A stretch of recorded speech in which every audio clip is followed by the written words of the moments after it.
அப்பா எல்லாரையும் விட்டுட்டு நீங்க தான் முக்கியம் என் மதம் மாத்தி கல்யாணம் பண்ணாங்க சார்.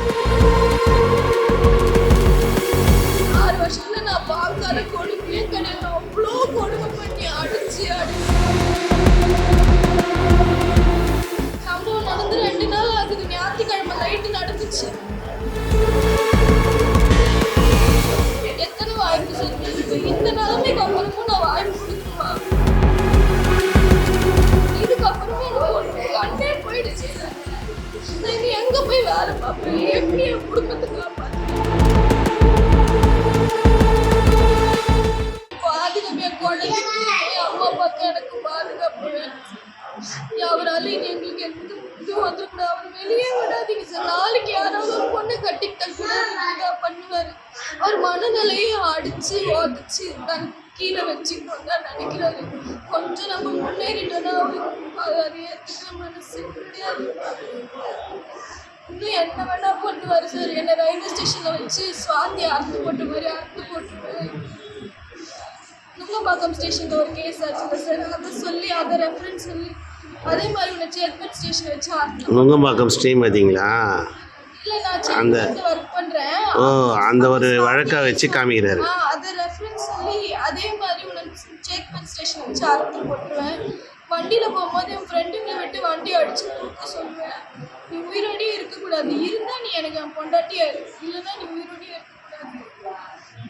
நீங்கள் அவ்வளோ நேற்று கூட அந்த ஆசிட் அடிக்கும் போது கூட சொல்லிக்கிட்டே தான் செத்துப்பொடி இந்த முகத்தை வச்சுருந்தாலே நீ ஆடுற செத்துப்பொடி மூஞ்சே இல்லாமல் பண்ணுற நீ இதுக்கப்புறம் அவன் வந்து உன்னை கட்டிக்கிறான்னு பார்க்குறான்.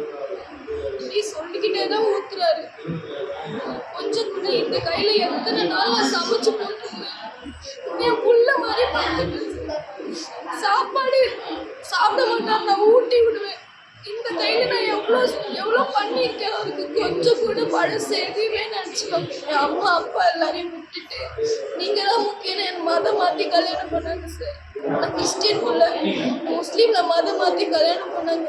கல்யாணம் 6 வருஷம் தான். 6 வருஷத்துல நான் பார்க்காத கொடுமையே கிடையாது. அவ்வளோ கொடுமை பண்ணி அடிச்சு தூக்கில் 2 வாட்டி தூக்கில் தொங்க இருக்கிறேன். நான் அக்கம் பக்கம் வந்து என்னை காப்பாற்றிருக்கிறாங்க.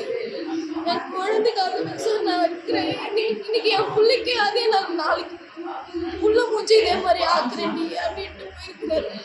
என் பிள்ளைக்கு இதே மாதிரி ஆச்சுன்னா உயிரோட இருக்க செத்தே போயிடும்.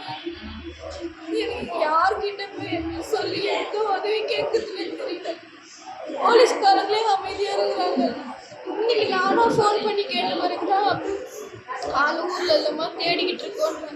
சம்பவம் நடந்து 2 நாள் ஆகுது. ஞாயிற்றுக்கிழமை நைட்டு நடந்துச்சு. இங்கே குன்றத்தூரில் தான் இருக்கு. அவங்க அம்மா வீட்டில் தான் இருக்காரு. பிடிக்க முடியாதா? ஃபோன் நம்பர் கொடுத்தாச்சு, இங்கே தான் இருக்காருன்னு சொல்லியாச்சு. ஆனால் இன்னமும் பிடிக்க மாட்டுறாங்க. கேட்டால் அட்வொகேட் வச்சு மூவ் பண்ணுறாமா, அவங்க ஊர்லேயே இல்லைன்றாங்க. உங்களுக்கு எந்த ஸ்டேஷன் வருதுமா? பல்லவரமா? சரி தாய். அவர் மேலே 3 கேஸ் கொடுத்துருக்கேன். முடிக்க காசு கொடுக்கல, எரிச்சிருவேன்னாரு. அதனால போய் ஒரு போலீஸ் ஸ்டேஷனில் ஒரு கேஸ், வண்டி எடுத்துகிட்டு போய் ஆக்சிடென்ட் பண்ணிட்டாரு. அதுக்கு ஒரு கேஸ், என்னை அடிச்சு டொமஸ்டிக் வயலன்ஸ் ஏகப்பட்டது. ஆனால் எதுக்குமே காவல்துறை நடவடிக்கை எடுக்கல. சமாதானப்படுத்தி அனுப்பி வைக்கிறாங்க. ஒரு 3 மாதம் அவனுக்கு டைம் கொடு, அவன் சரியாயிடுவான். 6 மாதம் டைம் கொடு, அவன் சரியாயிடுவான். எத்தனை வாய்ப்பு சொல்லி இந்த நிலைமைக்கு அப்புறமும் நான் வாய்ப்பு கொடுக்கணுமா? இதுக்கப்புறமே எனக்கு கண்ணே போயிடுச்சு. நான் எங்க போய் வேலை பார்ப்பேன்? எப்படி என் குடும்பத்தை காப்பாற்றுவேன்?